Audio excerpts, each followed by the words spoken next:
The views expressed and the opinions given by the individual host and their guests do not necessarily reflect those of ParaX, its affiliates, or its sponsors.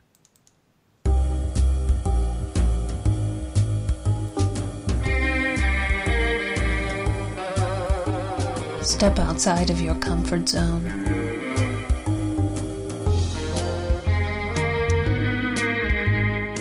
See the world with a whole new perspective. Join us and experience the unexplained on the Paranormal View. And welcome everybody right here to the Paranormal View on the ParaX Radio Network. I want to thank everybody for being here with us tonight. Those in the chat room and those listening from around the world, we appreciate each and every one. Tonight, if you got questions, you can private chat them to either H. Foister or Ceiling Cat, and we will get those answered for you.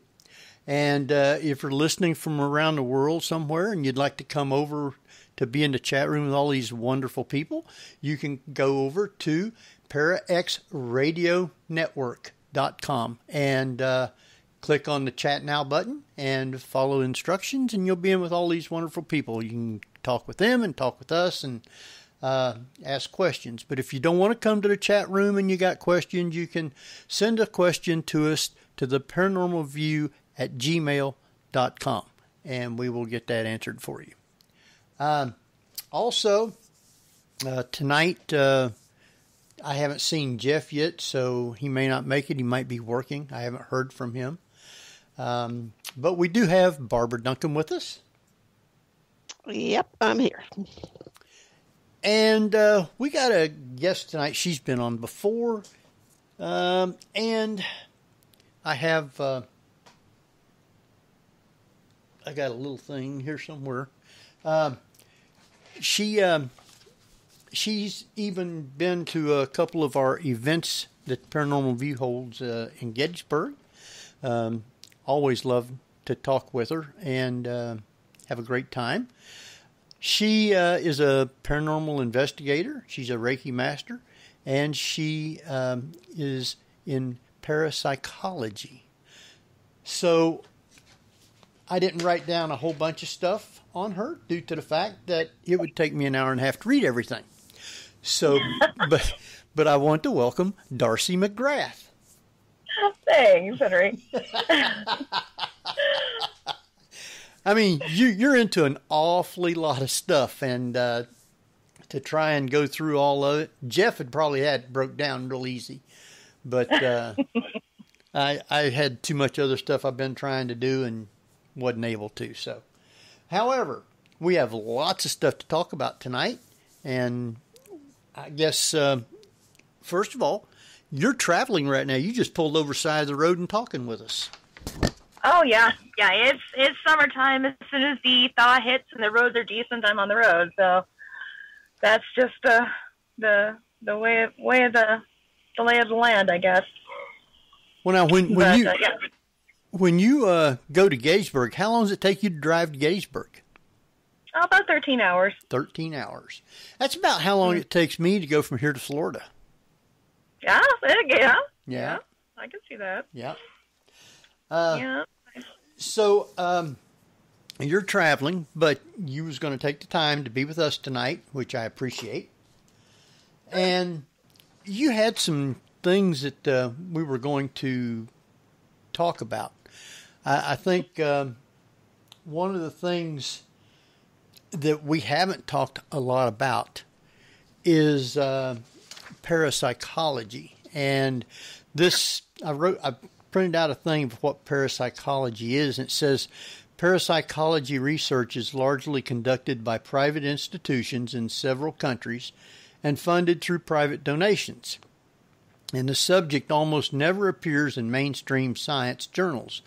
Most papers about parapsychology are published in a small number of niche journals. Parapsychology has been criticized for continuing investigation despite being unable to provide convincing evidence for the existence of any psychic phenomena after more than a century of research. Ooh, where did you get that? Believe it or not, it was on Wikipedia. Must have been from the Center of Skeptical Inquiry. Well, that's what it said. That's pretty brutal. I know. I think Dr. Julie Beistel would have a few things to say about that. So exactly what is parapsychology then? Parapsychology is the study of human consciousness. So, in other words, it's trying to determine where human consciousness is located, and in a materialistic science sort of way, where it's not. I mean, medical materialism is basically of the understanding that consciousness, it resides in the brain, and once you're dead, you're dead. It doesn't exist any further than that. But unfortunately, fortunately or unfortunately, depending on how you want to look at it, we've had many reports from people that have had near-death experiences that have been able to give detailed information of what's going on in the room while they're being operated on or revived, or floating outside the room or through the ceiling, outside the building. I mean, we had one gal who passed away who was able to float through a wall and find a shoe that was outside the window of the hospital that somehow had randomly got placed there. And when she came back into her body after they revived her, she mentioned this. And the nurse went up there and looked out the window and found it. Huh. So this is the kind of stuff that's making scientists scratch their heads and go, there's something more to this. And so that's kind of what, in a nutshell, parapsychology is studying human consciousness and the survival of consciousness. So that's where ghosts and apparitions come into play, covering that area. And then, of course, mediumship, studying mediumship. And then, of course, studying how mediums do their thing is another study of consciousness. How does our consciousness receive that information and translate it out? How are they getting that information?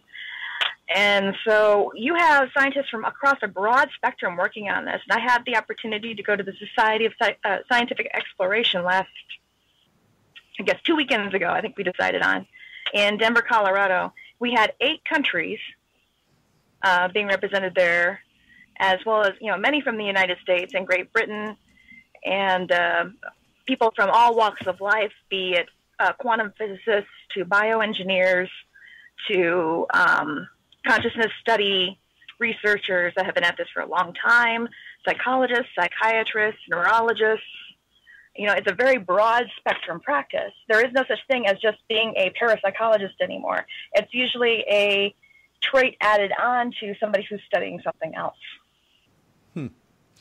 Well, now, does most of the people believe that once you die, you no longer exist anymore? Or do they believe that when you die, you go to heaven or something like that?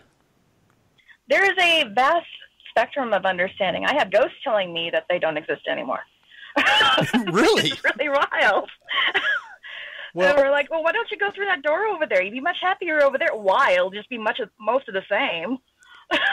Well, see, this is all that there is. We're done. We're dead. There's nothing else. And it's just like, but you're talking to me. Well, yeah, but well, it's their spirit. The body is no longer there, but their spirit is. And if you believe in life after death, then when you die, your spirit's still got to be there, because if you don't believe that spirits are alive, then you can't believe in life after death. Right, and some people just don't. They flat out don't. They believe once you're dead, that's it. And that's you get that a lot from the medical materialistic community that believes that once your organs die, you're dead. That's it. No more. Then apparently they don't believe in God or anything like that, then, do they?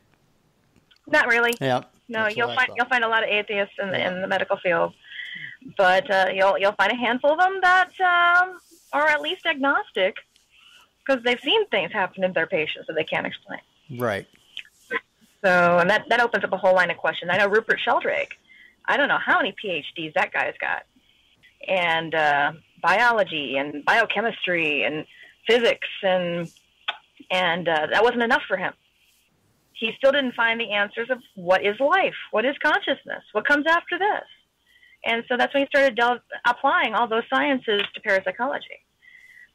And so those are the kind of people that are in the field right now, and that's really kind of exciting, because before it used to be a taboo subject. You didn't dare touch it, or you'd lose your tenure. Hmm. The colleges would just, that's true. Yeah, the colleges would just let you go. It's like, no, we're not going to touch that. We don't need that reputation. Goodbye. Yeah, I think you'll find more people in the physics realm right now that are more into parapsychology than the biomedical fields. Oh, I agree. I really think, in my personal opinion, that quantum physics is going to crack this wide open. And I think there's some other quantum physicists. Yeah. But, I talked to other quantum physicists that agree, too. And they're just like, we're just using different language. I mean, you may have spiritual people talking in this way, but they could apply quantum physics to exactly what they just said. Mm-hmm. And it's intuitively come across. It's like getting the right brain language and the left brain language. They're talking different languages, but they're saying the same truth. Yeah, exactly. So, I mean, I had some challenging conversations today. Is that, you're studying the forbidden?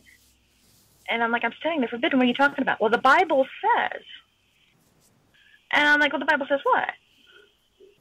Well, the Bible says that, it says no necromancers. And I'm like, do you know what necromancy is? And like, well, yeah, it's talking to the dead. I said, no.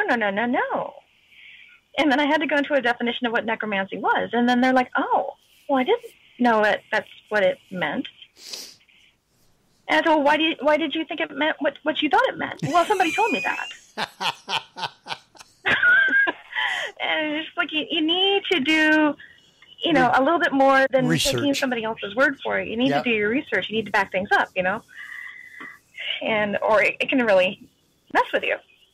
And like another gentleman that I had today that had some audio recording that he shared with me that showed something pretty dark that was hovering around him. And not only was it saying not so nice things, it was saying not so nice things in 5 different languages and using his voice to do it.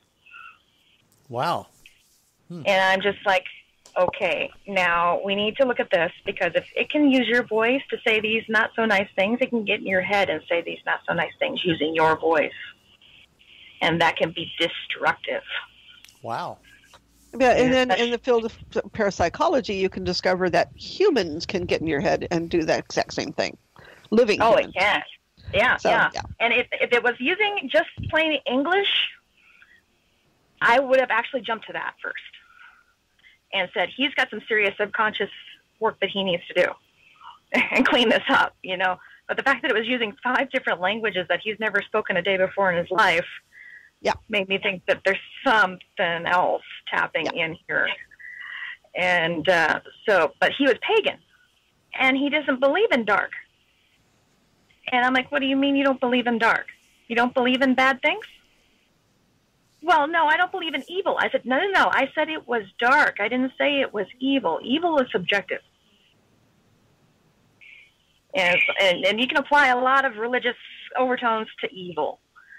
But I said, no, this is not meaning you good intent. Let's put it that way, okay? It's bad. It's being naughty. Let's put it that way. We'll skip all the religious talk at all and just put it that way. It doesn't mean you good vibes. So you need to address that in your personal life. So it took a while to get that through, because he wanted me to discuss it in his terms that he believed. I'm like, I can't do that. Right. I can only tell you what I am witnessing and what I am hearing, and you can apply whatever belief system you'd like to that. But as far as the damage it can potentially do to you, that's what you need to be aware of. So, and it's kind of a different mediumistic approach, and that is one of rationality. If the two can combine, when you do that, you have to state only what you're hearing and seeing, and as a data, not as an interpretation. Yes. And if you talk to a lot of the labs that are dealing with mediumistic study right now, they will only work with secular mediums. And I had a little difficulty with that term. And I said, I had to talk to Mark Bocuzzi about that down at the Windbridge. I said, you use secular mediums. What do you mean by that? And he did. He explained it very similar to what you just said. Speaking of the information they're receiving, straight out, no spiritual interpretation. And I'm like, oh, yeah. Okay, so okay. Not like saying it's coming from a guardian angel or anything along those lines. It's just, this is what I'm hearing, and I don't know where the voice is coming from either. Right. Yeah. Archangel Michael isn't telling you something. It's not coming from a demon. It's not coming from, it's, I'm receiving this information. This is what they're saying. That's it. So, yeah, it was it was really an eye-opening conversation. I enjoyed it immensely. Well, which it's cut out a lot of people, because there's a lot of mediums out there in the world that are that they think that their gift is God-given. And that's the only thing that keeps them going, because I think that they also use it as a protection against what they would consider the dark energy. Right, and that's why I had to have Mark explain to me, what did he mean by secular? And it wasn't necessarily that the medium themselves were secular in nature. It's the information they're receiving is secular in nature. So in other words, they're not interpreting it through a religious filter. Okay. They're just saying the data straight out, no filter. Wow. So yeah, like you said, even if I do any work like that, I gotta run it through a filter. I gotta do it just to protect myself. And so a lot of the mediums are probably doing that, but they're just not using it as part of the interpretation. So you say you're running it through a filter. What do you mean by that? I only talk to those that my protection will allow me to talk to. Aha. So if there's something really nasty in there that's going to mess with me, my filter is going to filter those people out. So do you go like to Walmart to get this protection? There's a 5-year plan. It's really cheap, You have to change it out every summer, otherwise it gets dirty. Yeah. Yeah, and sometimes the price goes up, so you got to negotiate it again. Well, here's a question for you then. I mean, if you're hearing something and you don't know where it's coming from, you can just simply say, I hear this voice and this is what it's saying. It's not necessarily talking to it. But do you feel that even by simply saying or repeating what it's telling you, that's communication back and forth? You know what I'm saying? That information or that person that's talking to you usually identifies themselves. Okay. And that's all the medium can say. It's like, I'm getting this figure. It's a grandmother energy on your left hand side. I'm saying blonde hair. I'm saying pain in the chest. Somebody here died of a heart attack, and they would just go blah blah blah blah blah, blah like that. Oh. And so the only thing that a sitter in a lab environment would be able to say would be yes or no. Gotcha. They can't give any more information than that. And a lot of that time, that information is written down by a research assistant, and then that is sent to somebody else to tabulate the score. So that's what we call a blind study, that the head researcher is several steps removed from the process. So therefore, the researcher cannot have any direct or indirect impact on the research. Because there is a understanding that if you're familiar with quantum mechanics, Niels Bohr principle, an observed event will have changed results versus an unobserved event. Right. So that's why there's a strong belief in the parapsychology field of blind study. So you'll have many layers of really blind study, because you're also taking out the possibility of not just psychic ability but telepathy. Yeah, you're reducing it. You're reducing the chance. They really haven't come up with a really good study to completely eliminate it. Yeah. So there's always going to be that question in there that it could be potentially this or so. But yeah, the blind study is what helps reduce the contamination, I guess you could say. Because I was tempted to put together a study over the holiday weekend where we would be in a private residence, and I would have two physical mediums. I got to be careful how I use that word. 2 mediums physically present in the home. I would have them go through the house independently with different researchers, and then I would be on the phone with a remote medium, and they'll be giving me their impression, and I might have a second one do it too. And I would be in charge of the remote mediums while the other researchers would be handling the other mediums, so therefore we would be separated from each other. So I wouldn't have any information coming in from the mediums walking around inside the house that might bias me as a researcher talking to the remote mediums. So. You're talking about remote viewing then, in a sense. Remote viewing is kind of a different practice than remote mediumship. Okay. Yeah, remote viewing is very structured. You're dealing with specific questions to keep you in a very focused state, and doesn't necessarily require a mediumship skill to do that. Some people who have difficulty with meditation have a really good shot at doing remote viewing because it's very structured and it's very rigid, and it keeps your mind, focused on the present. It's very good at that. So you can do remote viewing? Yes. I've done remote viewing. Dr. Chuck Kennedy does remote viewing through his lab at Project Psi in Chicago, Illinois. And he's formulated a group of researchers that do remote viewing and mediumship, and they work on missing persons cases. Wow. And they do it at the Stanford Research Institute as well. Yeah, I Stanford think that's Stargate people. Stargate was separate from Stanford. They actually separated from Stanford and went into the government. And once they went into the government, that's when it became Project Stargate. Stanford still hung on to doing that in their lab there, but they kind of Ingo Swann, who was kind of helping Russell Targ and helped put that together at Stanford, went off with the government and helped them put together Stargate. But some of the methods that we use in our remote viewing program have been looked at by Russell Targ, and nice. So it's kind of an exciting program to be part of, and it's a good psychic tool. Oh yeah, for people that want to jump off into other psychic abilities, or find one that they didn't know they had. I mean, before I was doing remote viewing. And the only thing that Doc ever gives us when we do a strict remote viewing view is a 5-digit number. That's all. Not where's the case, not who's missing, what state, nothing. Here's the 5-digit number. Go. So you can remote view pretty much where you want to? Yeah. In other words, you could see what is here around me, around my laptop? Oh, yeah, I would actually have to sit down with my paper and go through the motions of it. But, yeah, I can even do it at a point in the future. We had a fun time in the Rhine Research Center where we actually did a remote viewing class with Paul Smith, who was part of Project Stargate. And he had us do what they call an outbound study. And that's when we were to do a remote view on a location he was going to be at a very specific point in the future, the following Saturday. And by the time we were done with the class, I had the picture and I sent it to him.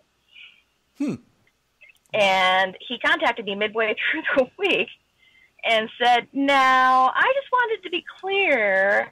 Did you mean to draw this as to what happened to me last weekend or what happened to where we're going to be this weekend? I said, this weekend. Okay, I just wanted to check. I'm like, what was that about? But we ended up getting into class, and he reviewed the tape of where he was. And basically, as soon as the video started rolling as he got out of the car, that is exactly what I drew. I drew the mountains, I drew the trees, I drew the lake that was in the background. You couldn't see the lake from where you're at, but if you did a bird's eye view of the park, the lake was right behind the trees. Wow. And it was kind of funny, because instead of being impressed, he was like, well, with a little bit more structure and a little bit rigidity in practice, you wouldn't be distracted by the lake. Wow. Okay. And I was laughing with Dr. Kennedy, because I was just like, boy, if he went missing in that park, he'd probably be really happy I found that lake. And he's like, yeah, you would.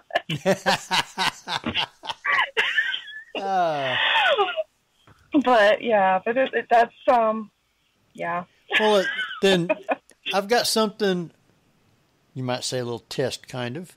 Sometime during the week, I have a box of something sitting on my desk.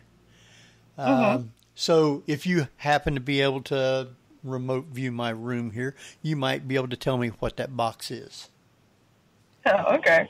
Not now. I mean, we're doing a show. And but... yeah, 2-to-1, it's fruitcake. No, it's not. I was ready to say Kleenex myself, but it's not that either.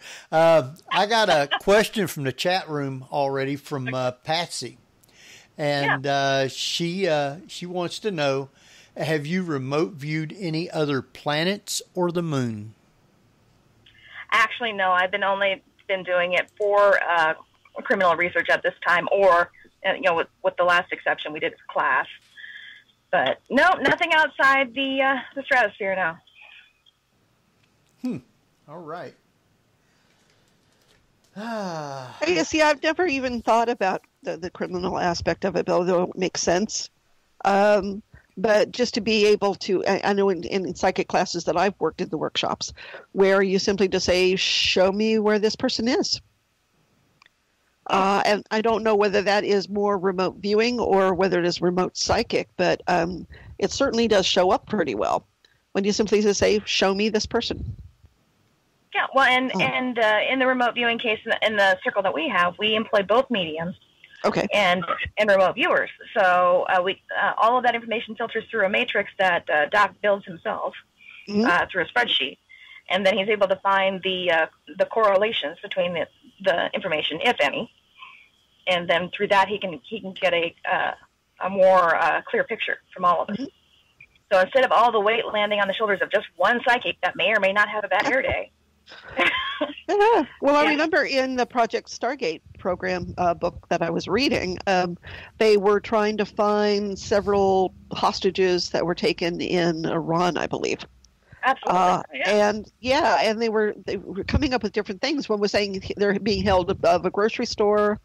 Some people saying they were in a market. Some people say they were being held in a tent. But when they correlated it all together, it turns out the people were being held in a room above a store inside a tent, so they couldn't tell where they were. Yeah. So, I mean, you got to do that. Yeah. We've had that happen in some remote viewing cases, too, where, unfortunately, when you're dealing with a runaway, they don't want to be found. So they may actually throw subliminal herrings at you as to where they're at because they don't want to be found. And that can be a little difficult at times when you're trying to narrow down where they're at. But then there's other like a times psychic too. lock. Yeah. And we had that happen not too long ago, matter of fact. But you can also have human traffickers that would do similar to what you're saying. You know, throwing them in a tent so they have no idea where they're at, or blindfolding them and putting them in the box so they don't know where they are, and that way that person can't give off any clues. Now, that'd be fine if you're connecting only with that person's consciousness, but that's not how this team works. Okay. So you're looking more at the body as opposed to the consciousness. Yeah. Okay. And Doc's got us in a training pattern that if we can't quite get enough information from the view that we're getting, okay, raise our view, say 20 feet up in the air. What do we see from there? You know, so we're not just stuck with one block that this is all I see. This is all I see. Well, okay, try going up 20 feet. Look down. What do you see now? You know, we did that with a couple missing persons cases in Iowa, and it worked out really well. Unfortunately, we couldn't get law enforcement to listen to us, but in the end, we were able to correlate a lot of that information. So are you basically saying it's better on the remote viewing side, at least, because you're not tapping into the emotional state of the person? Correct. As well, yeah. Correct. So, and you know, that happens with mediums too, is they can get really emotionally involved, especially if it's a target that evokes that emotion. Say they're a mother, and that little girl reminds them of their daughter. You know, that can really mess with your head when you're trying to get the information and trying to remove the emotion from the picture. And with remote viewing, you don't have that because you don't know what's going on. You don't know who it is. You don't know where they're at. Now that can be a complication in itself too. You may actually pick up on another case that's not even yours. Oh, true. Yeah. So. And we got a great question, and that is, are there people that simply you cannot read? Are they that good at throwing up emotional blocks that you simply can't read them? Oh, absolutely. I mean, any medium or psychic that's been doing this for quite a while can probably attest to that. It's just a frequency that they can't take up. And if you had a good psychic or medium, they will know to say that and say, yeah, take your money back, or they'll give most of the money back if they try another time. It might not be a good day for the medium, but then again, it might be the person too. Yeah. There probably are some people that, I guess even ethically or emotionally, you reach a wall and just go, oh, I don't think so. Yeah. Just don't want to go there. Yeah, and it may also be that the medium determines that person just isn't ready to get the message from this individual coming through yet. They're just not ready. They say they're ready, but they're not ready. So it can be damaging to come through and force that information down somebody's throat that's not ready for it yet. Hey, we have Jeffrey Gould with us now. Pretty much. Hey, Jeffrey. Hello. My voice is a little gone. A little gone? What have you been doing?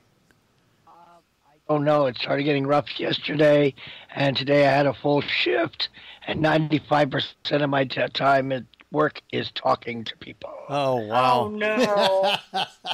So I can only hope that, A, it gets better tonight. I'm mainstreaming Chicken Soup right now, and that it improves tomorrow, because hopefully I have a commercial call back on Monday, and if my voice sounds like this, blah, that'll be that for that commercial.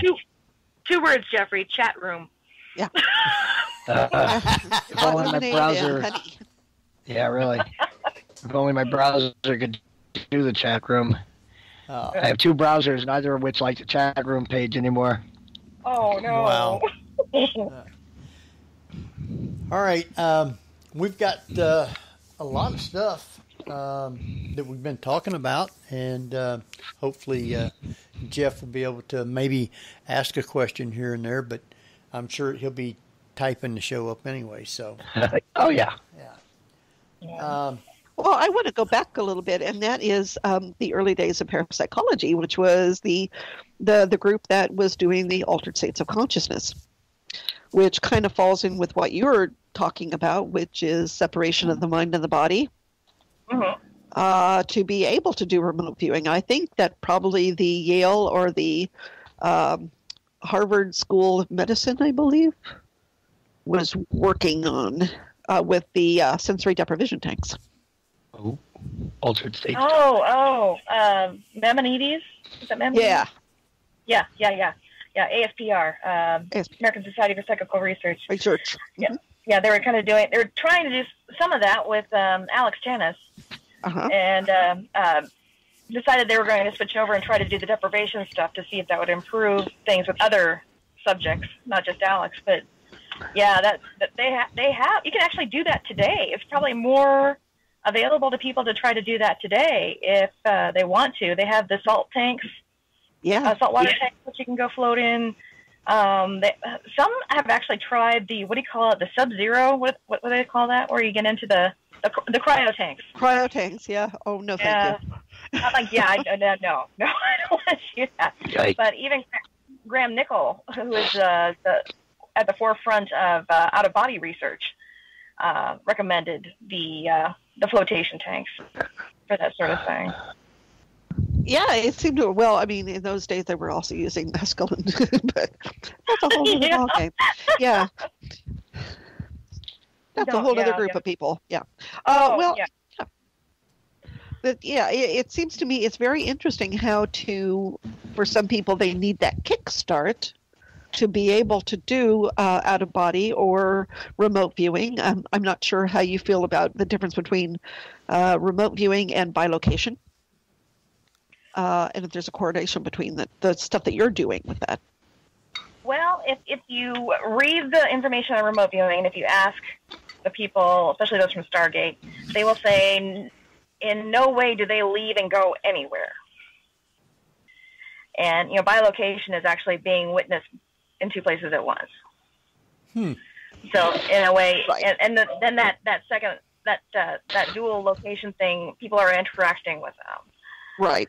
So, but what I don't, and I wish I knew more about this, I knew Alex Tannis was really good at it, supposedly. When he did stuff for the ASPR, he actually had sworn affidavits from people that he had lunch with people in Toronto while he was walking the streets of New York. Cool. Yeah. But Really? I never did hear if he actually remembered the conversation he was having in Toronto while he was in New York. Well, I distinctly remember in the classes that I was taking of looking at somebody and they're looking up at me startled. Mm-hmm. And I wasn't there, so it's kind of hard not to do that. So it's difficult to find instances when how do you differentiate remote viewing versus the bilocation, and if there's any way to test that theory other than having a test subject on the other side that you're trying to locate. Right. Well, remote viewing, let's see, there's out of body, and then there's remote viewing. Out of body means you can physically travel to a location and see a physical and actually try to manipulate a target. Sure. Remote viewing is simply getting the information and bringing it back. Right. So remote viewing, there is no manipulation of anything physical.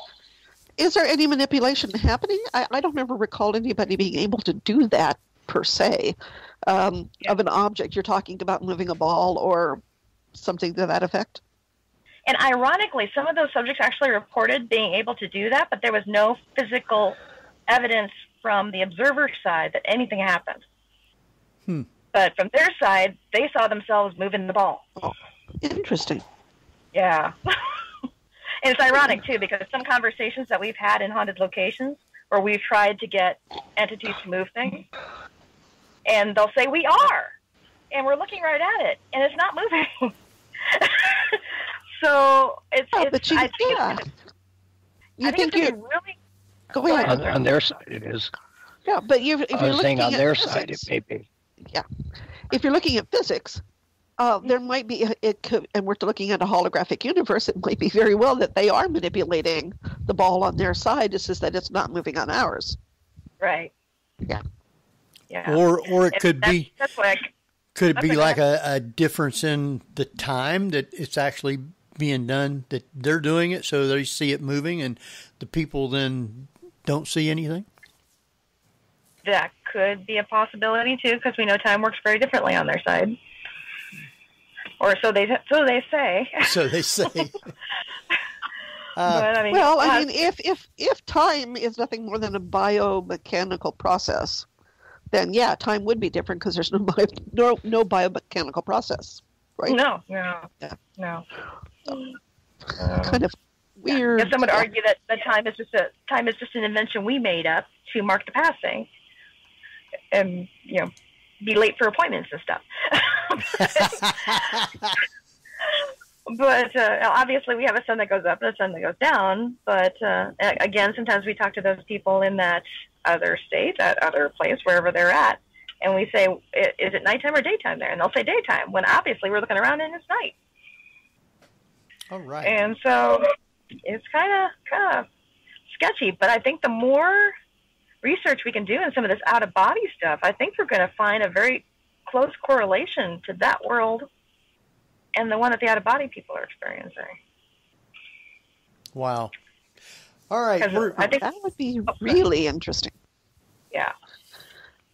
I think especially we're going if you're to looking at also dream state correlations with that. Where can you manipulate the time? Can you manipulate your surroundings to whatever you want? If you want it to be nighttime, it will be.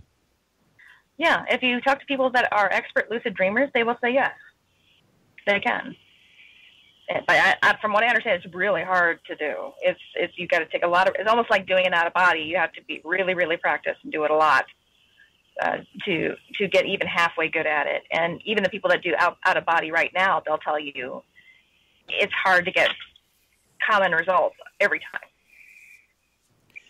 But it's just a state that we're not we're not really programmed to be in. So, yeah, but I mean, if you look at some of the practices of out-of-body experiencers, they will tell you some similar things that we hear from the paranormal field, like thunderstorms and lightning storms. Out-of-body experiencers are not to do that during a lightning storm or a thunderstorm, because the energy is so chaotic, you could end up places you don't expect to be. It could zap you. Wow. Clear out of control. Oh, that's an interesting thought. Now, yeah, but if you talk to mediums that are walking through a house during a thunderstorm, they will tell you that the entities in the house aren't liking it one bit. I think it's kind of funny that the ghost hunting community has kind of gravitated to this understanding that, oh, they like lightning storms. It's fun. No, they don't. If you talk to these mediums, they will tell you they are huddled. These poor things are huddled up in a corner trying to get away from the windows. They don't like it. Yeah. One quick thought before we go to break.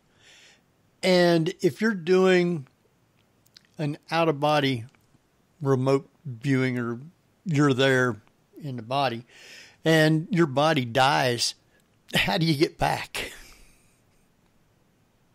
Well, if your body dies, there's nothing to go back to. That's what I mean. You're stuck wherever you're at then. Yeah, well, if you die, you're going to be out of body anyway. It doesn't really matter. You just feed it to the punch. All right. So yeah, you won't die if you don't get back to your body. Your consciousness is just programmed to get back there. So I know some people that have a hard time doing it out of body because they have that fear that they're going to go out there and get lost and not get back, and that's going to be the end of it. No, it doesn't work. Well, it was the Alice Bailey group that I think came up with the silver cord idea, right? Oh yeah. Which, don't sever the silver cord, don't you? Whatever you do, and it's like, well, you can't. You can't. All right, I think we're going to go ahead and take a quick break, and Darcie, your mic will be live on your phone, so try not to make noise. No singing along with the music? Yeah, no.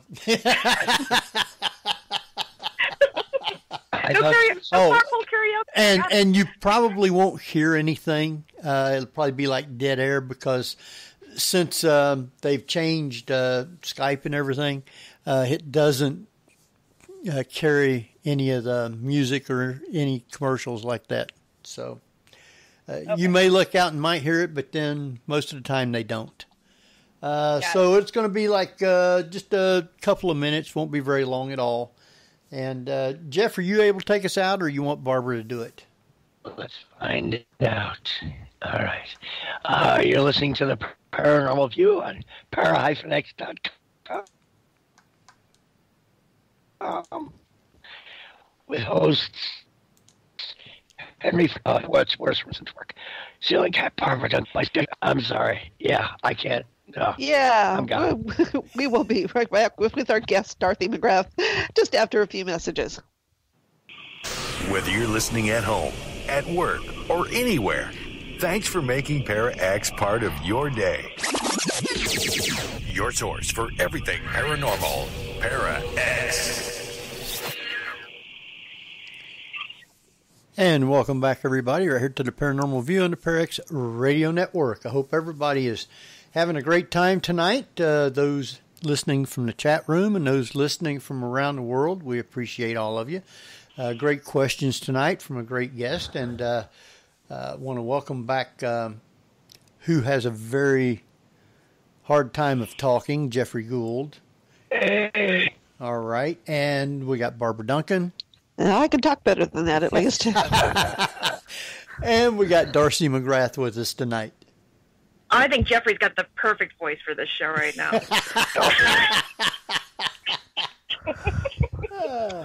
Well, speaking of people from around the world, Barbara, where do we have listeners? Well, tonight they're coming from all over the United States, the United Kingdom, Canada, and Spain. And Spain. We've been having Spain quite a bit lately, haven't we? Yeah. Yeah. They're right regular. Ooh, our last conference that I was at had somebody from Portugal. So. Yeah. Yep. Wow. So we've been talking about parapsychology and remote viewing and all this good stuff. And I've got questions here that's come in. Let's see. It's pretty much, I don't guess it's exactly what I'd asked before we left, but it's from Coffee for Dessert, and wanted to know, has there ever been a case where someone was doing an out-of-body and wasn't able to get back right away? Like they might have got lost or almost lost? Not that I'm aware of. There's usually a time limit for these kind of things, and for most experiencers, it's not long enough. They wish it was longer. But there is some times where they're trying to get back to their body earlier, and they might have a hard time getting right back there. But usually if they wait just a minute or two, they usually snap right back. All right. Well, it's kind of like a hypnotic state, right, where you have to physically keep somebody under by reinforcing it. You want to go back to consciousness. Yeah, there's a practitioner by the name of William Bowman. He works at the Robert Monroe Institute, and he does most of their remote viewing stuff. And he has several successful remote viewing out-of-body experience programs. And what he usually recommends when you're in the out-of-body state and you're losing your lucidity, like you're not quite retaining or focus, you're supposed to use the phrase "consciousness now," almost as a reinforcement, and that usually brings things back into focus again. Interesting. Now, okay. Now, I've never successfully got out of body, so I haven't been able to tell you if it works or not. But he does recognize that as a challenge, and he said for most in Buddhist meditation practices, at least where I did, in order to stay in that meditative state, and when thoughts start crowding in, you simply say no. So I guess you need that trigger word to do this with. It's same with a hypnotic state, it seems to me. Oh, sure. And even in the book, The Secret, if we have listeners out there that have read that book, whenever you have those negative thoughts coming across your path, or you say something inadvertently that may actually attract negative, you either in your head say it or out loud you say, cancel, cancel, cancel. And that actual physical act of doing that will help release the anxiety attached to that negativity. Now, I guess the party whom you're trying to reach is not available. It doesn't work very well. So if someone's doing an out of body and they're somewhere and somebody comes in not knowing and starts talking to the guy and wakes him up, does that body automatically come back to the body? It may snap back, yeah. It may snap back. What happens if it doesn't? Yeah, and if you're not ready for it, I think I have had a couple experiences where I have been out of body, but I just didn't retain the event. Sometimes when that body snaps back, it hurts. Wow. It almost feels like somebody kicks you in the gut. Wow.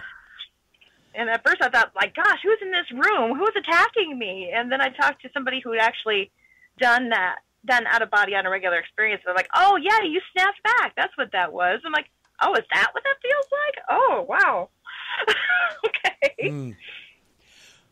Well, seriously, if you're doing something like that, you have to really be focused and I guess practice at it for a long time before you can do anything like that.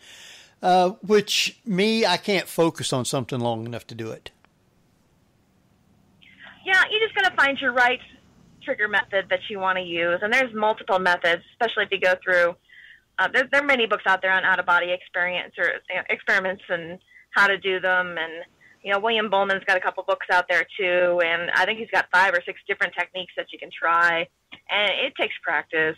And, and I'm ADD. So, yeah, I have trouble with that whole focus thing, too. So, yeah, I understand.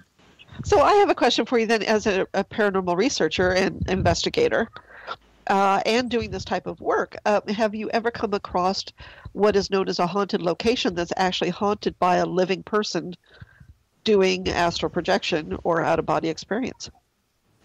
A conscious projection? No. I've seen people haunt their own houses.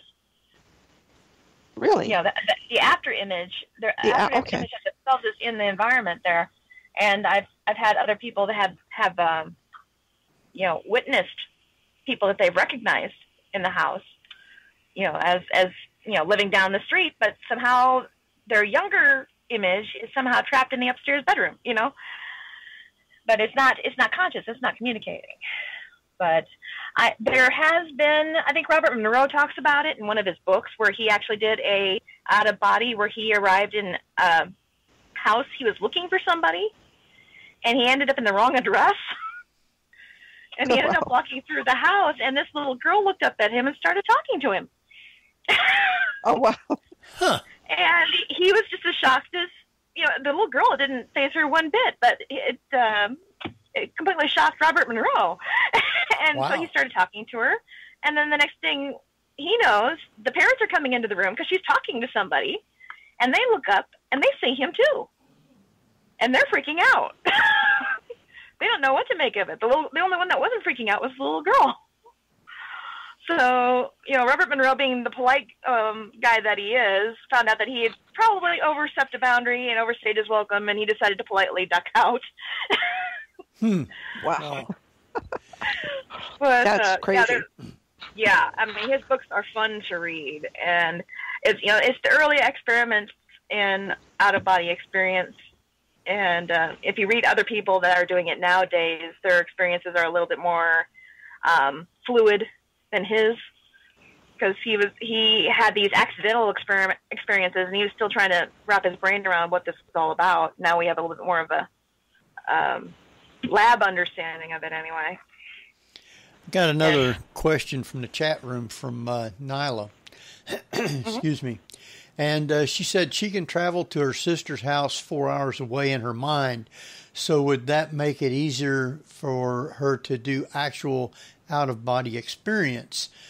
She had went there to do a cleansing and protection to the outside of her house. Mm-hmm. Oh, I wouldn't see why not. The fact that she was able to get to from one point to another, that's excellent. Some people have trouble being that exact. Wow. Okay, if I go downstairs sometime and she's not there, then I might know where she's at, right? There you go. So let's talk a little bit about urban legend and these haunted locations that people claim, that like Bunnyman Bridge or situations like that, where you go in and you do hear haunted noises, etc. And how much of that can be generated by sheer thought, and how much of that is made up?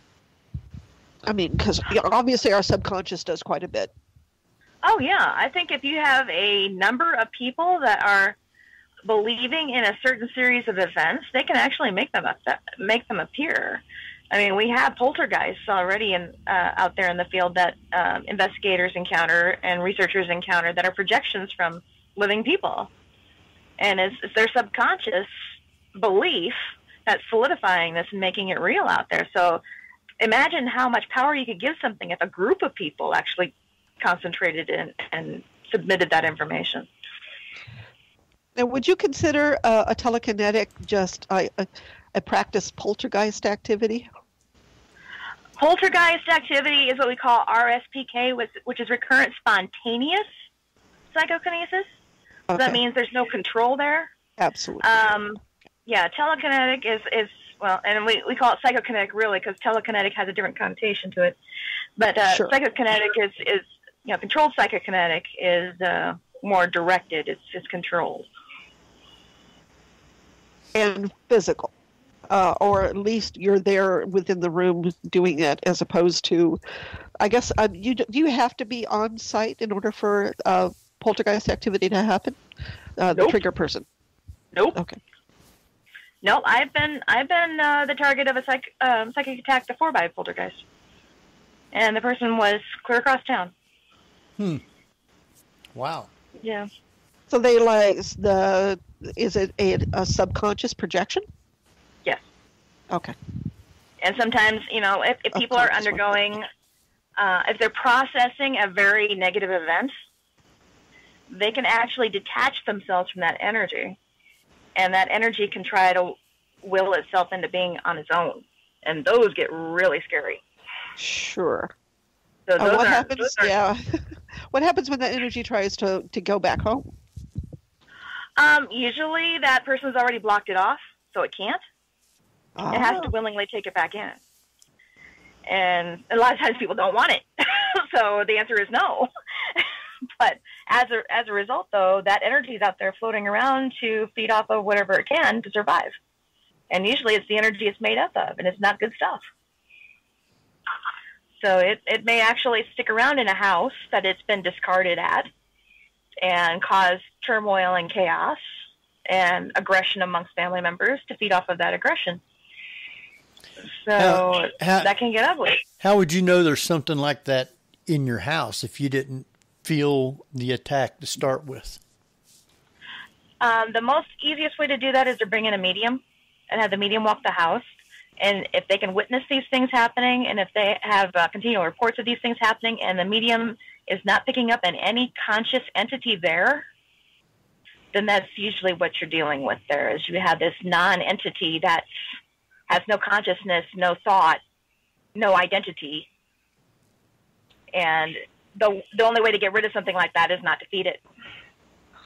That's very interesting, Darcie, because, after watching Amy Allen do her walkthroughs sometimes, and she comes up with these entities that look like trees, and that's exactly what she says, is that it's made up of energy that really wasn't a human, but a projected ball of energy, basically, that developed its own, body and experiences and sentience of a sort. Or do you consider them sentient at all? There has been some question as to whether or not they can form a sentient. They almost need an identity to capture in order to do that. And in some very disturbing situations, I've heard of entities actually adopting a name for themselves. And I'm like, ew. Whoa. Yeah, it's starting to learn. It's starting to become aware. And that's when it gets really scary, because it doesn't believe in anything, so you can't really use religious methods to get rid of it. So how do you get rid of something like that then? And so the only way that I am able to tell people what to do about that kind of situation is don't let it get that far. Well, yeah. So how do you get rid of it then? Don't feed it. I wouldn't feed them anyway. You starve it off. Yeah. You either starve it off, or it might wander off and find something else. But some if you get into shamanic practice, you might have some shamanic practices that know how to deal with that sort of thing. You can get into more spiritual practices. There might be some answers there, but from a parapsychology standpoint, if you don't want to stray, don't feed it. I wonder if I threw some cat food out in the yard, they'd go out there. I don't know. I don't think there's ever been any negativity generated from cat food. I don't think that's going to work. Although I have heard people call cats some pretty evil things. I don't know. Now, speaking of investigating, you're an investigator. What is some of the techniques you use and the equipment that you use? I don't use very much. I use an EMF detector basically to do a baseline reading of the premises to see if they have any excessive electromagnetic fields in the house that may be contributing to any sort of hallucination or sleep deprivation or anything to that level. It's basically an environmental check. But otherwise, I pretty much stick to the recorder and maybe a video camera. Now, you got these people that goes into these houses and they'll set up 15 dozen cameras and run them all night. When people does that, is it worth getting all that equipment compared to what you might actually catch on one? I think it's a lot of work for very little result. I would rather take a medium and have them tell me where to point the camera. Well, that would be a good idea. Yeah. And not to mention, I think you get more interaction with anything that might be there if you do a one-on-one conversation versus setting up cameras and then walking out of the room. You know what I mean? Using your recorder. Doing it Barbara Walters style. I don't even use cameras. Every now and then I might have a camera that I'm just taking pictures of a location, but I'm not taking pictures hoping to catch something. But a recorder is the main thing that I use. What do you think on some of the new types of equipment that they have, such as REM pods and SLS cameras? I think it's kind of overboard. I mean, if it's actually commercially released with schematics, then fine, use that. But if you don't know how the thing was built, then you're kind of throwing your money away. I know I've seen some really expensive, flashy, pretty pieces of equipment that have like 5 or 10 different sensors built into it. And I'm like, how do you even know that they shielded those sensors properly? You don't know. Some guy built it out of the back of his garage, and he just gave him $250 for that. And if that's going to be the first thing a skeptic's going to target you for. Is that how is that built? What's the sensor range? What kind of what kind of accelerometer do you have in there? And you're not going to be able to answer any of that because you don't know. So work with what you know. That's the most important part. Know the equipment you've got. So you know how it operates, you know what the shortfalls are, and stick with that. But, there's a lot of people that still don't understand how a DSLR camera works. Right. They don't. And that's a shame. I mean, because I have a lot of them that show me pictures and like, look at this great picture. And I'm like, oh, gee, what do I tell them?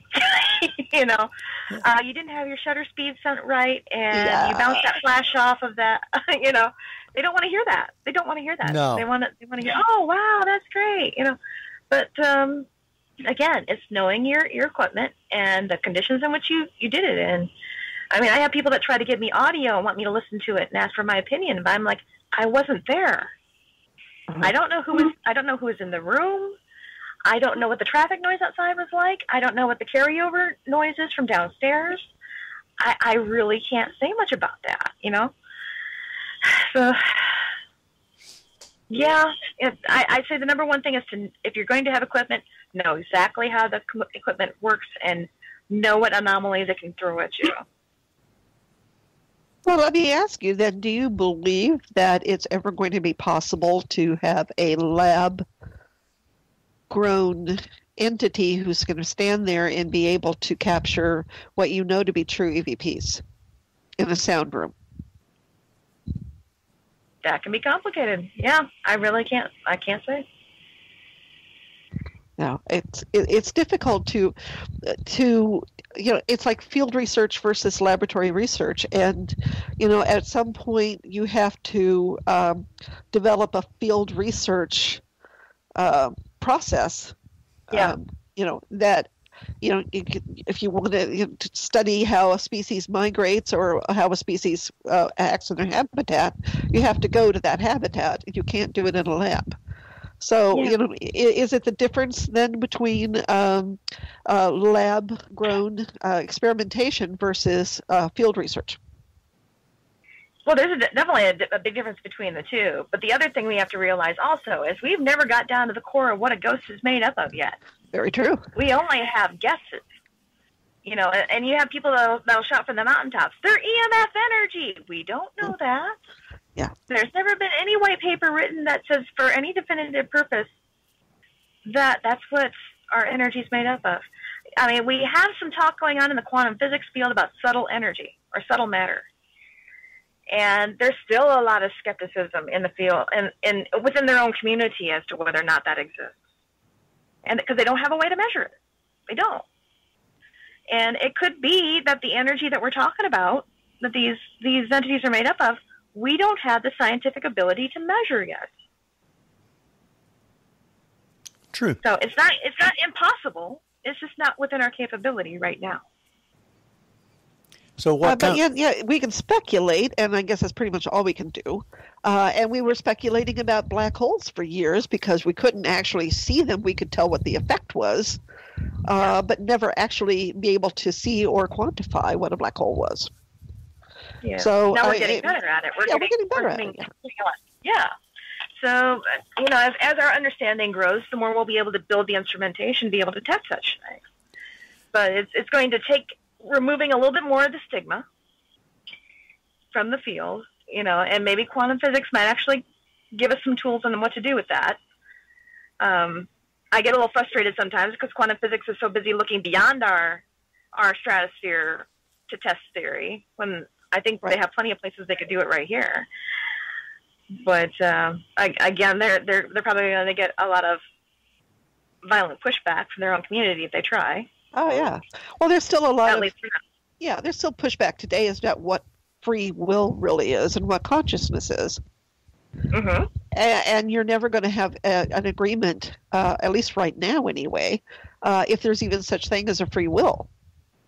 So I mean, you can Yeah, we got to get to consciousness first before we can even think about that. So, what kind of lab would you have to have or build to be able to test all this? You would have to have the right instrumentation. You need to have the sensors to be able to pick up the subtle energy that we're made up of. And we don't have that yet. So yeah, we could have, if we had the sensors to be able to pick up that energy, we could build a lab for it, sure. So you could almost build like a cage full of sensors. If you had a person that was about to pass, and you brought them into the lab to where it's just them and they're in the lab and they pass, you should be able to project their energy and figure out a lot of stuff through that, shouldn't you? Because it would be there in the lab. Maybe it's not. Maybe it's a totally different. Maybe it's a totally different dimensional thing. Could be. It's like we were talking. It's like what we were talking about before with people being out of body and the entities telling us, "Oh yeah, I'm moving it. Can't you see it? I'm moving it." And we're not seeing a thing. That's true. It could be. It's a different dimension, right? With the dimension that we're in. Yeah. Well, would that be considered like the third dimension or something? Fourth or fifth. Fourth, sixth. yeah. We're in the third dimension here. How many are we up to now? I can't remember. 12, I think. Wow. But there seems to be some overlap, and and quantum physics talks about quantum entanglement, and that those interactions we have with the other world may very well just be that. Is that those parallel universes are connecting at a point where we had that shared experience. That's what I was going to say. Then There's talk now about there's parallel universes which are actually figuring somehow into our universe. And there was one theory that actually our universe came from one of those parallel universes. It's like a bubble bang theory. Yeah. It's kind of like when you open up your video camera in the wrong way and you see all those infinite images going off. Would that be if you're? I would say the aliens, would they be coming in maybe from one of the other universes, not even from ours? Yeah, I could see that easily. Yeah. They wouldn't even need any propulsion to get them here. They could just phase in, phase out. Yep. That's too deep for me. I'm still having problems with this one. I'll talk to your Bigfoot enthusiasts. I'm sure a couple of them have that theory too. They probably That's why do. we never catch a Bigfoot. He phases in and phases out. Yeah. That would be my opinion also. Yeah. Yep. Yeah. So, Well, nobody says why they look like Wookiees, but oh, well, it's true. They may look normal, though, in their universe. Well, next time we run into one, we'll speak Kashikian and see if they answer. Or they might just be using that as a disguise while they're here. So. Oh, that's it. Yeah. They're signing autographs. Yeah. So, as an investigator, what are some of the places that you've actually went to investigate? I've been to Whaley House in San Diego. Got to spend the night there. That was quite fascinating. Was that place is as busy as they say. It's not? Okay. It is. Oh. No, it is. Really? I had so much trouble doing EVP work there because they were so busy talking over each other. Really? And I was like, whoa, this place is intense. And then we had some physical stuff happen while we were there that night. Shadows bouncing across the walls. We had an entity that walked through one of the rooms outside of the courthouse where we were at and walked through a wall.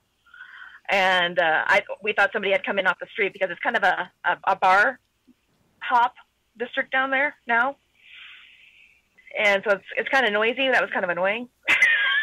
And we thought somebody had left the front door unlocked and somebody had wandered in drunk or something. And so one of the docents had to run out there and check. And he came back with this big old grin on his face. He said, "Welcome to Whaley House." Huh. So that was pretty funny. Then to the Queen Mary. Went there on Christmas Eve. That was an interesting experience because it was not empty, but it was quiet. So I pretty much had walk of the whole place by myself. I did pick up some EVPs while we were there. Spent most of my time basically in the Midwest doing private consultations. Done some battlefield work, bed and breakfast work. Obviously spent a lot of time out east, Antietam and Gettysburg, and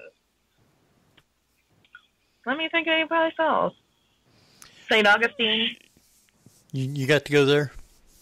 Yeah. I've been there. Did you go up in the lighthouse? Yeah, I did do that. Didn't get a whole lot, though. Lemp Mansion, St. Louis, Missouri. Been there. Is that twice. still open? They still... Oh, yeah. Yeah, they're still running. It's less of a bed and breakfast and more of a spend the night place. Mm-hmm. That was kind of disappointing. I thought it was going to be more like a bed and breakfast. No. Matter of fact, they close up shop at the end of the night and they leave you there by yourself. Really? Wow. And I'm like, whoa, hang on a minute. You guys aren't staying? No. We'll be back in the morning. And oh, by the way, don't go out to your car. If you're still here. I guess the outside district is scarier than what's going on in the house. Oh, really? So I'm like, oh, okay. It's in a rough neighborhood, huh?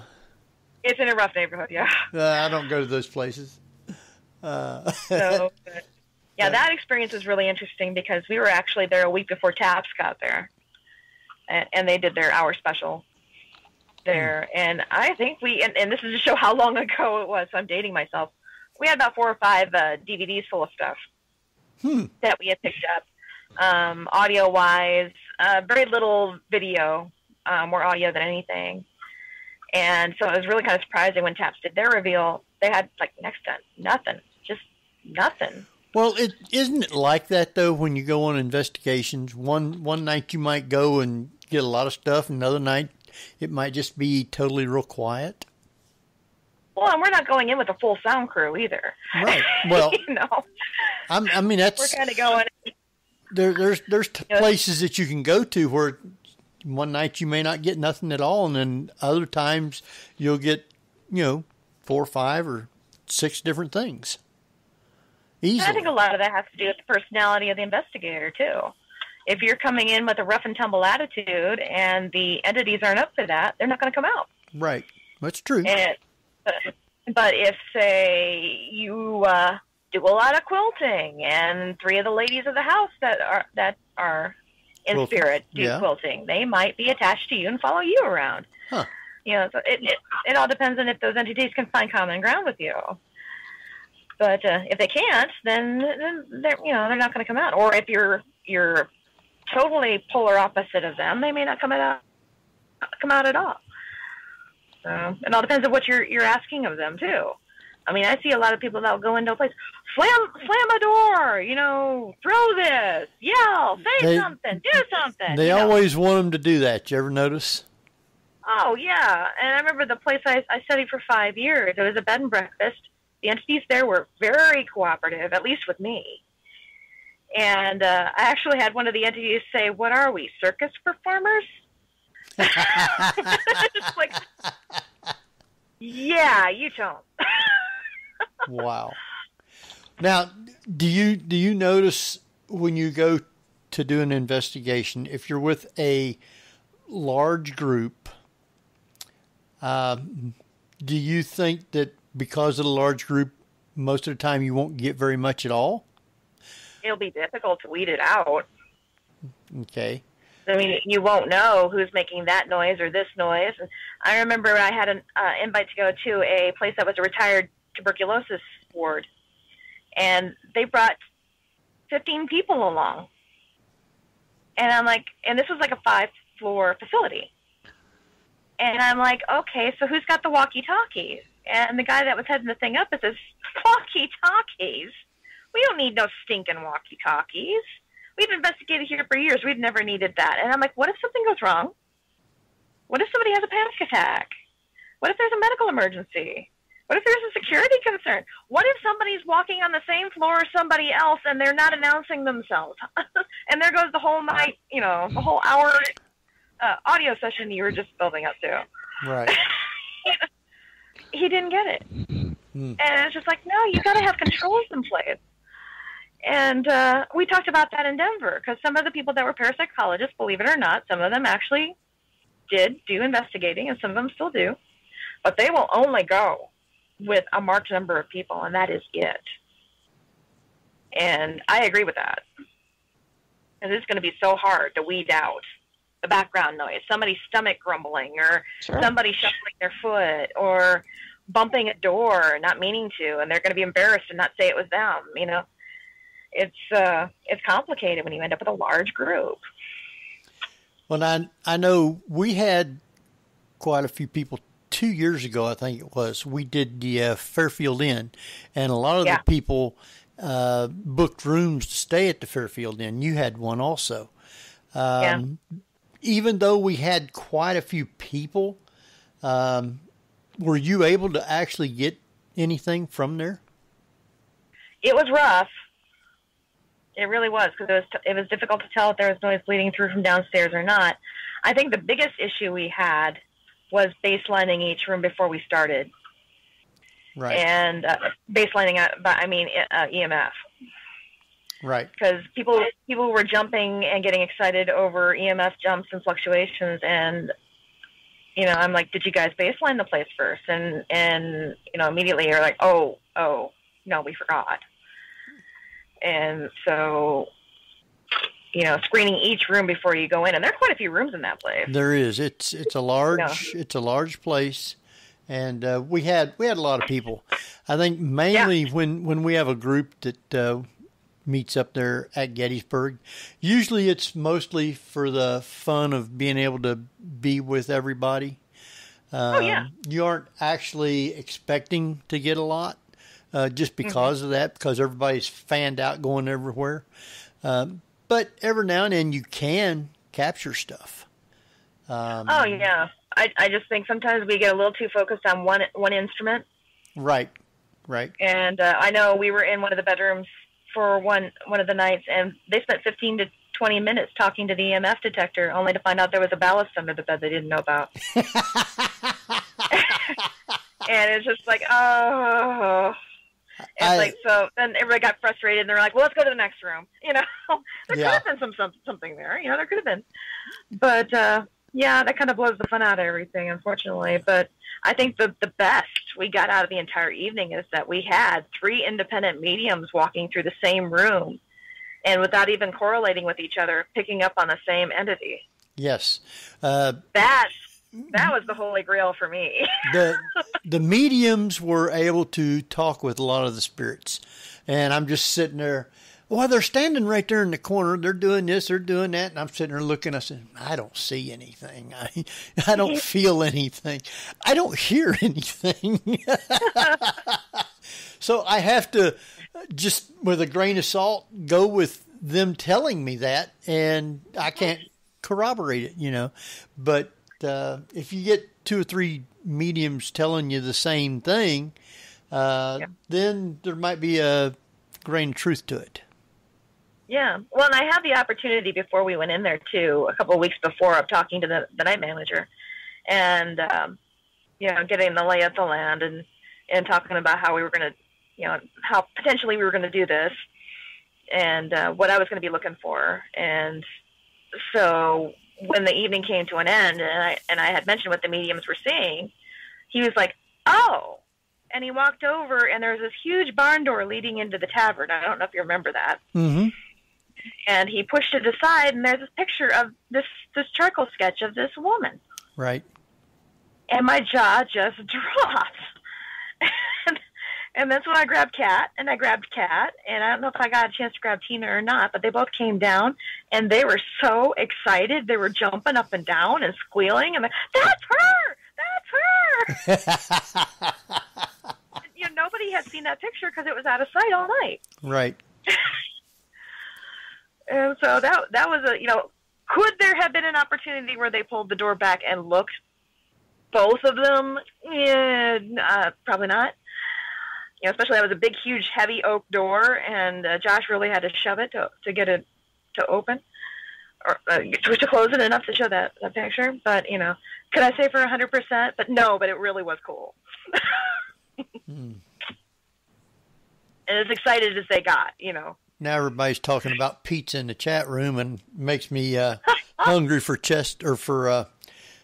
what is that place there? Tommy's? Yeah, Tommy's Pizza. Yeah. I want to try the new place that Craig's talking about.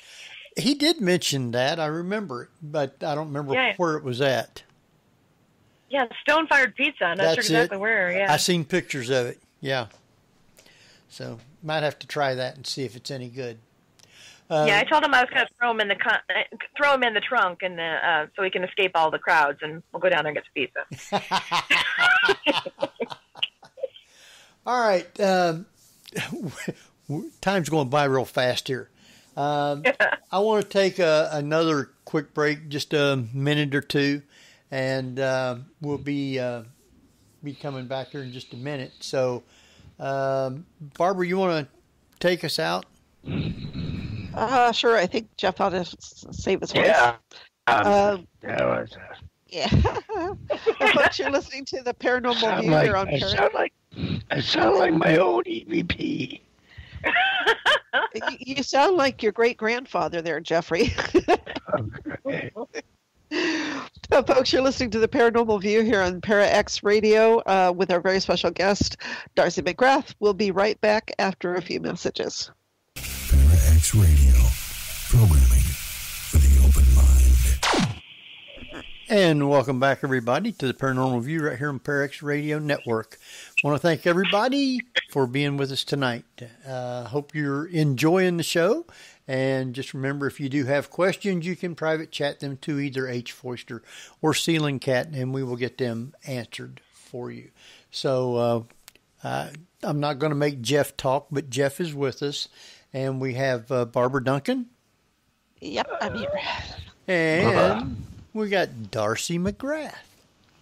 Hello. All right. Let's see here where I'm at.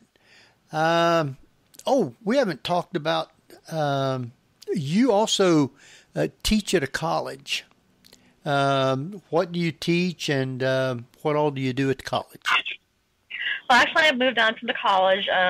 We had a split off and a change in the structure of the community college continuing education program.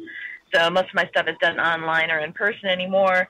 But I did spend 7-8 years probably doing parapsychology at Kirkwood Community College in Cedar Rapids. And that was fun while we did that. It started out being mostly the ghosts and apparitions class, because that was the big thing. They came to me and said, "Hey, this is big on TV. Can you teach this?" And I said, "Yeah. I should probably warn you, I'm not a big fan of those television shows. I can definitely speak to them." And they're like, "Sure, why not?" Okay, so we did that, and that was their biggest hit anyway, was that class. And because we had some success with that class, I was able to spin off and have little latitude in what I wanted to teach. So I did branch off, and I did one on cryptozoology. I did another one on psychics and mediums. And did we do remote viewing? No, I don't think we got to remote viewing. We didn't do that one. I did a field 301 class where I actually sat down and taught people how to do EVP analysis. So that was kind of fun. And for a while I did do a follow-up field trip class, but that got a little bit too hard to do logistically. So that's why you're able to do a lot of traveling in. Yeah, I was able to do that. And yeah, there were some places I was able to get into because I had those credentials. But, I mean, yeah, Whaley was a little bit more, it gave me a little bit more latitude when I was there because of the school. And they knew I wasn't going to trash the place. Wow.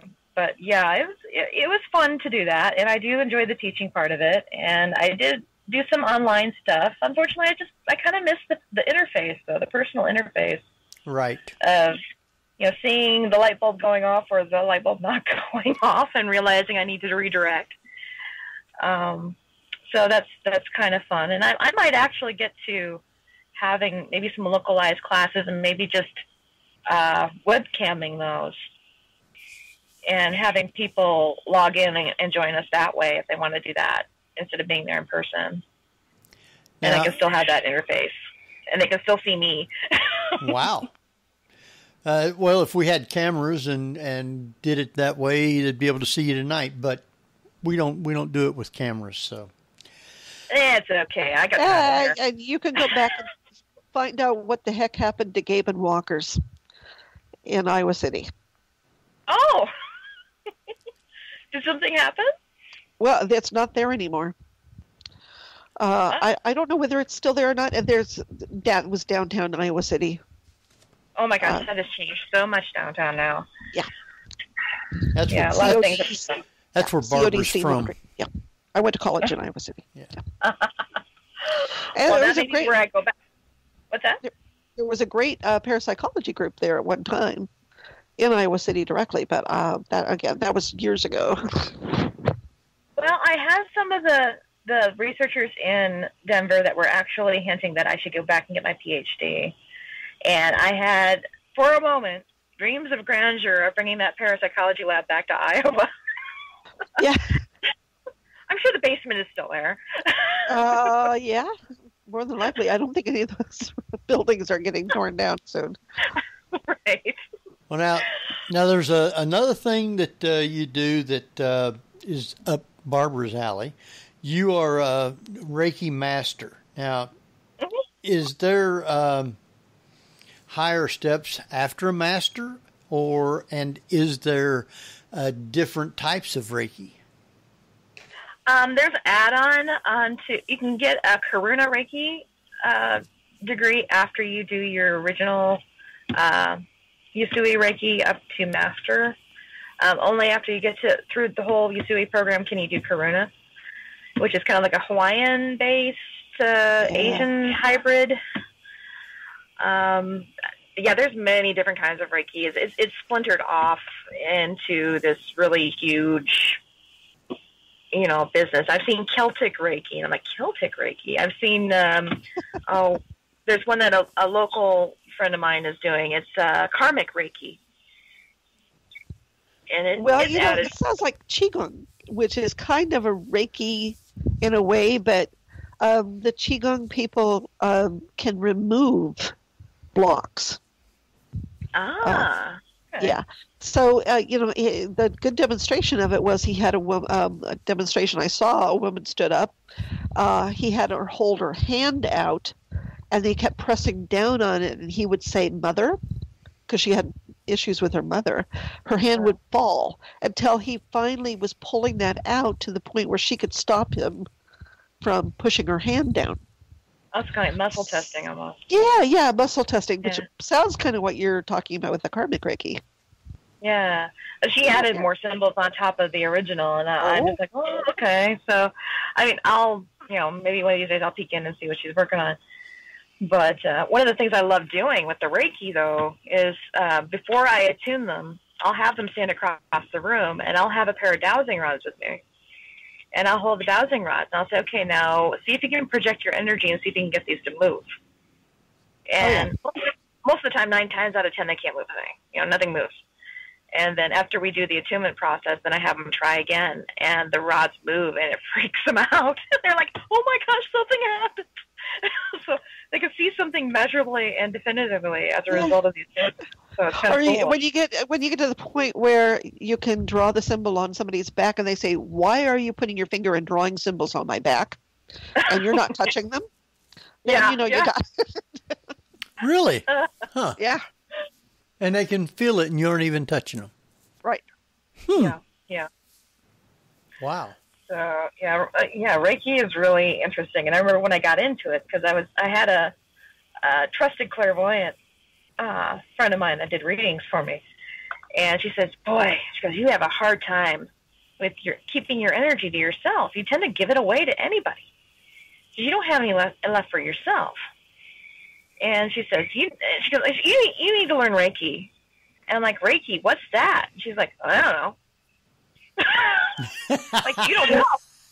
I think they teach it downtown or something, but that's what they're telling me. You need to go learn Reiki. And I'm like, I had no idea what she was talking about. Like, well, you're making up words now. What is this?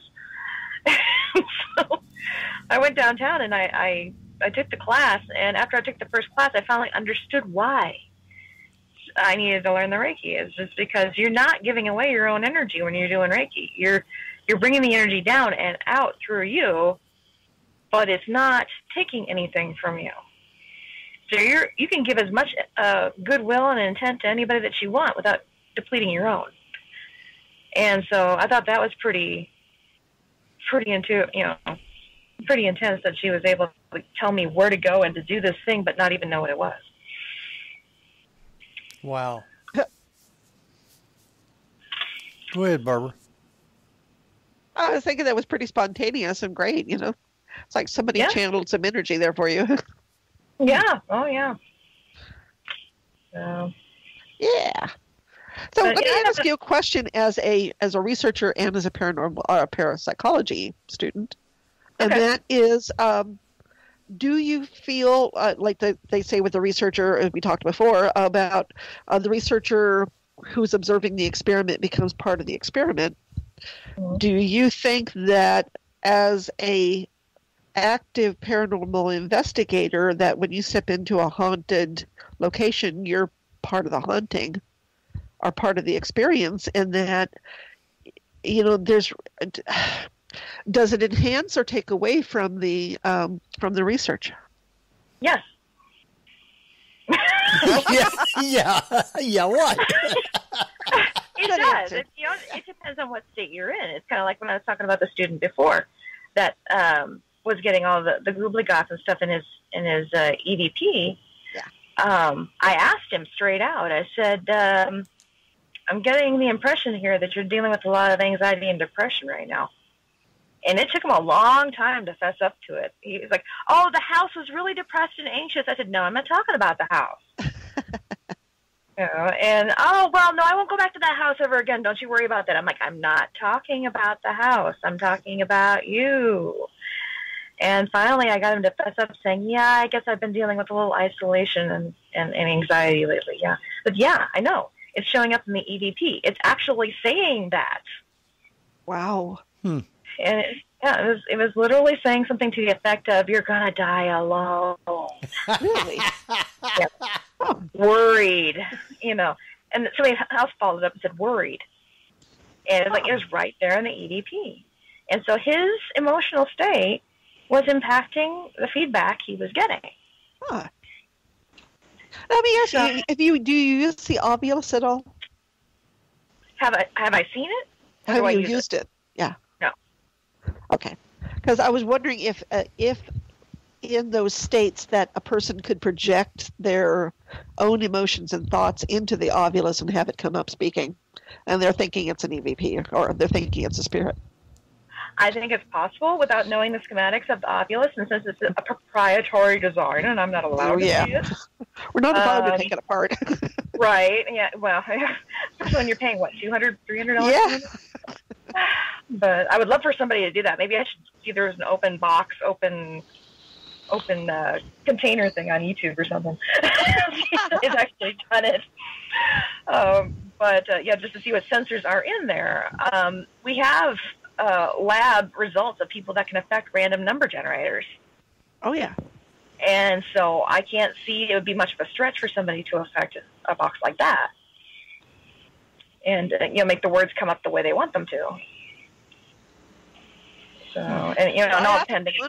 Yeah, even with people who do tarot, because they're shuffling the cards. And, of course, if you're shuffling the cards and you want an answer and you're going to come up with the right answer or the answer that you want, you can manipulate those cards. Now, is it quantum entanglement? I don't know. But there's a lot of people who seem to be able to manipulate the cards even with the shuffle. Mm-hmm. Oh, yeah. I've seen people do that with the Zener cards.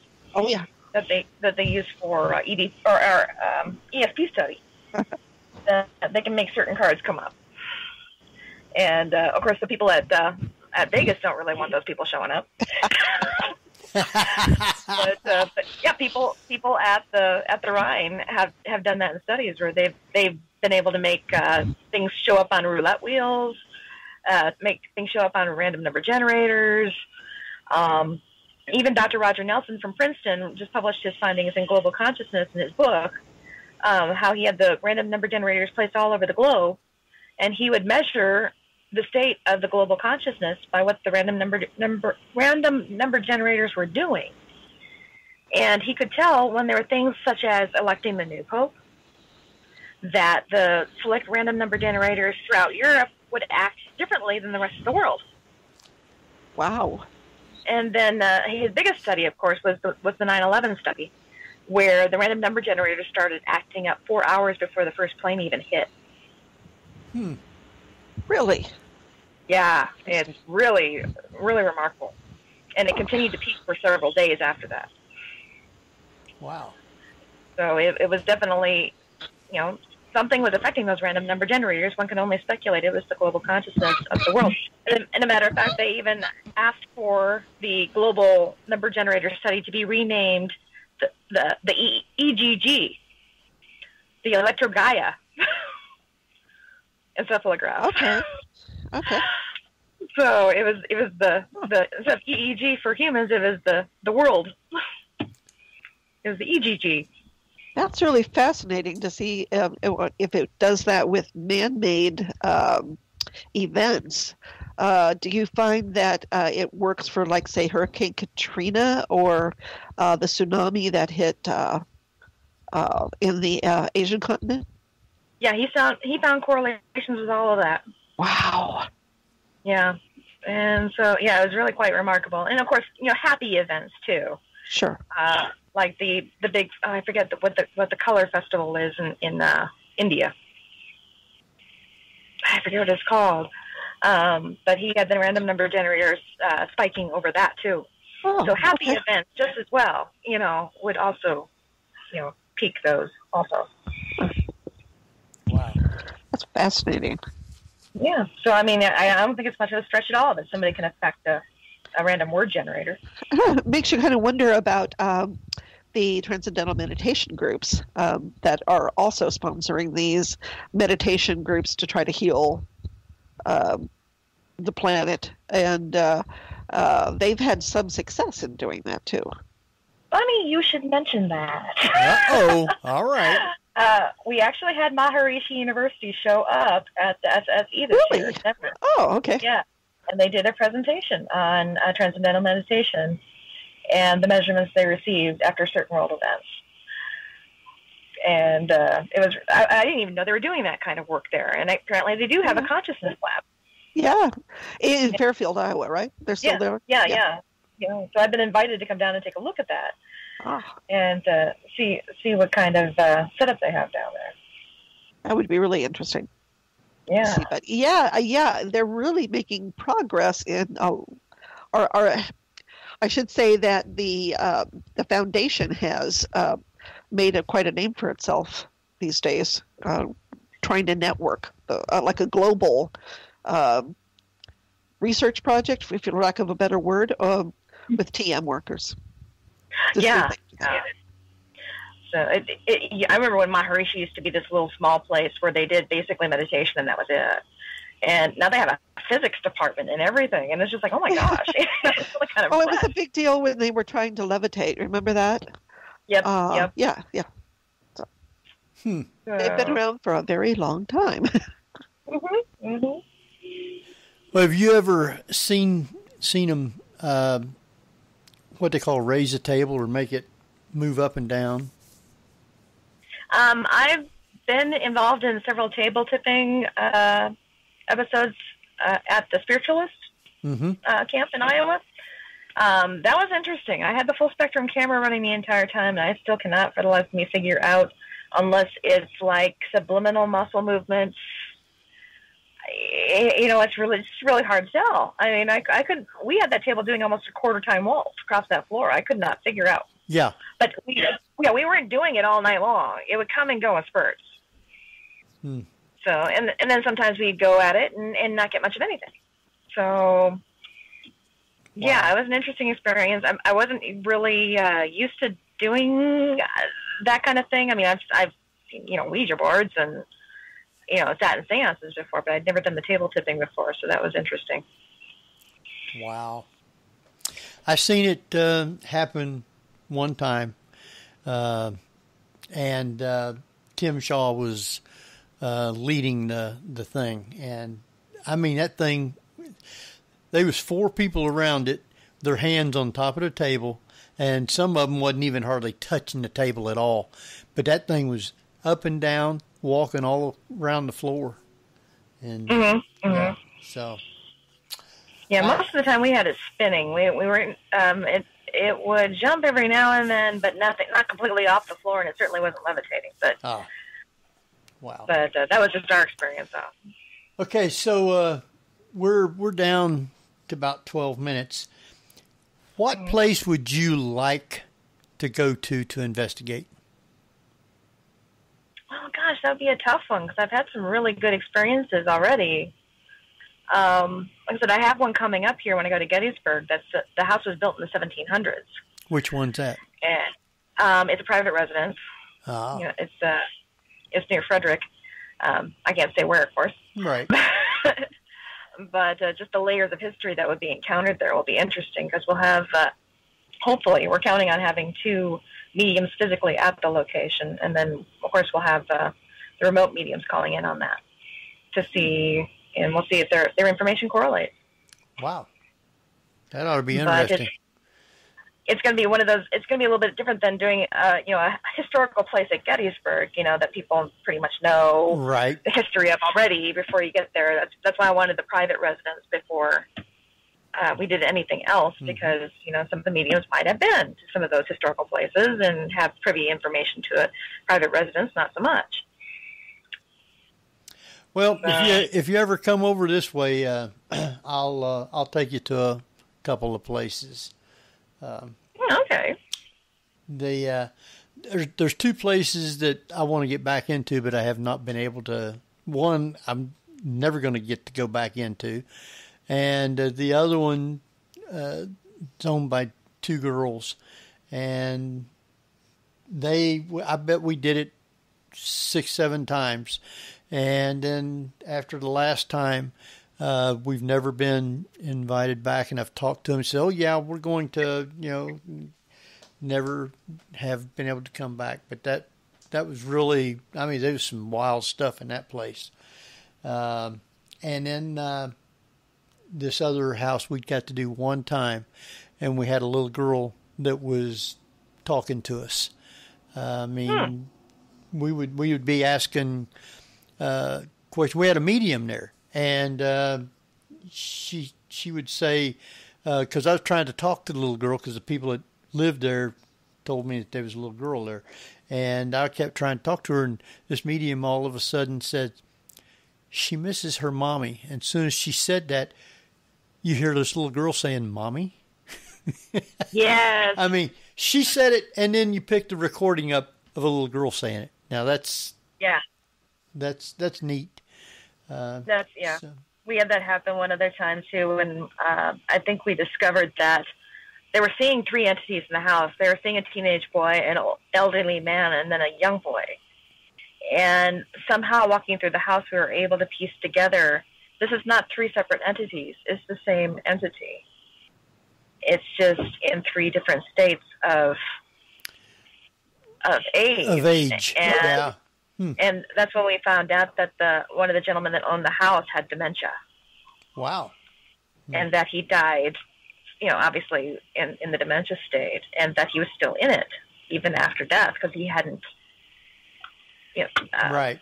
made the transition over. So he was still in kind of like that broken mind state. Wow.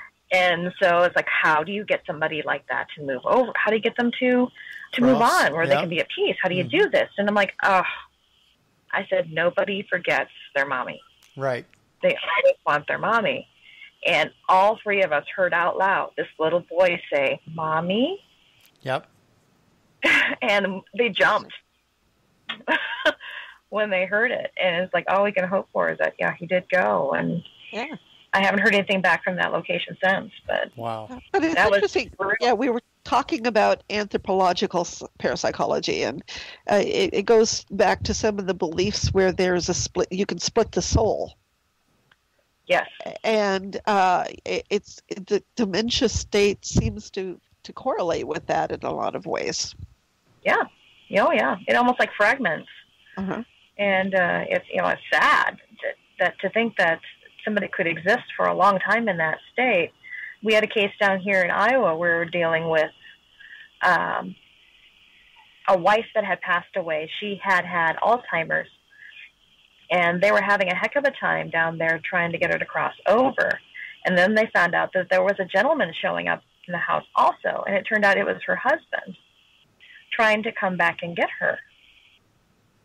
And she was still lost in that Alzheimer's state, and he was having difficulty, so the only thing he could come to peace to do was to stay with her. And so now they had 2 entities in the house. But I don't know if they ever got that resolved. Huh. Wow. But it's I love the fact that it's a parapsychology when you actually have people with degrees in psychology who can understand that these people were living at one time. The psychology of a ghost and the psychology of a living being are pretty much the same, and you have the same type of emotions and neuroses and what have you to be able to recognize. They're still very human, and that's a discussion that we had too at the conference. And some of the practices that were done in the paranormal field were really frustrating me from a psychology standpoint. Not that I'm a psychology major. I mean, that's what I'm looking at. I think I might go PhD that way. But how they go in and they interrogate the entities. And some of these entities have been through horrific ordeals. And demanding they tell them this, demanding they tell them that, making them relive these horrible events that happened to them while they were alive. We would never do that to a victim. No.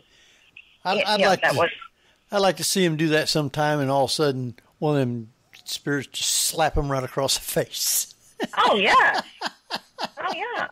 I remember when Amy Allen went to Wolf Manor and had a very stern talk with the owner of that place, and was very upset with him selling, paranormal teams trips through there, because the entities in that house were not at rest.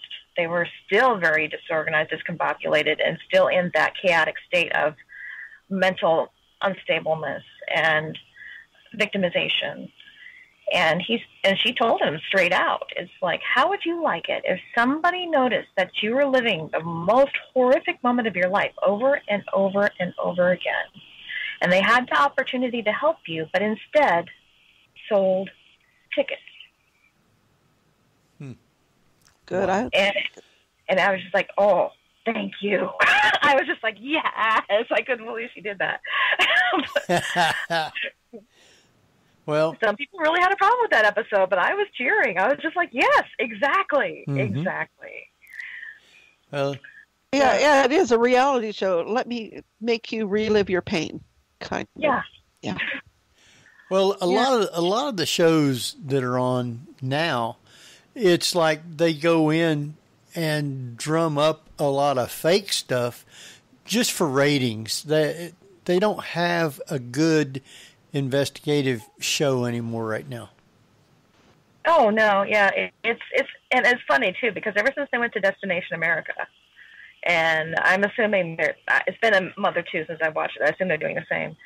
Is that it's just back to back to back shows of exactly the same formula over and over. It's almost like there's times I step away from the screen and I'm like, oh, I'm watching the same show. Oh no, this is the second show of somebody else doing exactly the same thing the last show just did. Right. And it's frustrating. I mean, I think television has made things a little bit too cookie cutter, and I know a lot of the producers out there have been pushing for originality, and it's just, there's only so much you can get out of the formula. You just can't. That's right. Well, we're down to like 3 minutes. So, Barbara, you got any last quick question here? Not really. They take forever because a great conversation going on when you found somebody you could talk shop with. Well, I did, like I said, I had a ball at the Society for Scientific Exploration. I was geeking out in the worst possible way. I ran into Dr. John Cruz from the Rhine Research Institute, who's been sponsoring these wonderful educational classes. I cannot tout them highly enough for anybody that wants to study parapsychology. They teach professional grade parapsychology courses. They are not slouch classes. You will be asked to write essays. You will be asked to talk to other people in the chat room. I mean, these are college level courses in parapsychology that they are teaching. And so John was there, and he was basically keeping my feet on the ground as I was turning around, like, that's Dr. Stephen Schwartz. That's Dr. Larry Dozy. That's, oh my gosh, it's Steve Reiki. It's so funny. But yeah, nothing was funnier than hearing somebody behind me, and what do you do? And this gentleman saying, oh, well, I helped create the foundation for remote viewing. And I turned around, and it's Stephen Schwartz. And I'm like, loved that documentary on Alexandria, thank you. And he's just like, oh, thank you. I mean, he used remote viewers to do archaeology. Huh. Wow. To find archaeological sites in Egypt. And that was just amazing. Yeah. Wow. But, well, yeah, that was we've great. got, I mean, we've got just a minute left, and I want to thank you again for taking the time to be with us, because I know you got to get back on the road here in just a few minutes. So I want you to give everybody how they can follow you, or if they want to get in contact with you or whatever.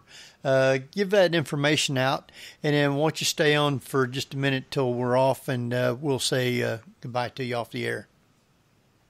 Okay, I would suggest people can reach out to me through Paranormal Researcher, Darcie McGrath. I'm on Facebook. You can also probably follow a little bit of what we're working on at Project Psi, at projectpsi.com, with the remote viewing. Dr. Kennedy does a lot of online classes in remote viewing, and people are interested in looking into that and trying it for themselves. And of course, on the Facebook site, you'll see any of the latest classes or appearances that I'm doing. All right. Well, for Jeff, Jeff is here. He'll type everything up and have it up on our website. And Barbara, you want to give our stuff real quick? Yeah, you can find all of our links at the paranormalview.com. And thank you all for joining us. Yes, we appreciate it. And I want to thank everybody again for being with us tonight. Next week we have Tracy Austin, who has a show, the Tracy Austin Show, and she is deals a lot with UFOs, but now she's into everything. So until next week, this is Henry Foister. Jerry Gold. And Barbara Duncan. All right. Good night, everybody. You've been listening to the Paranormal View on the ParaX Radio Network. Join us again next week at the same time for more of the Paranormal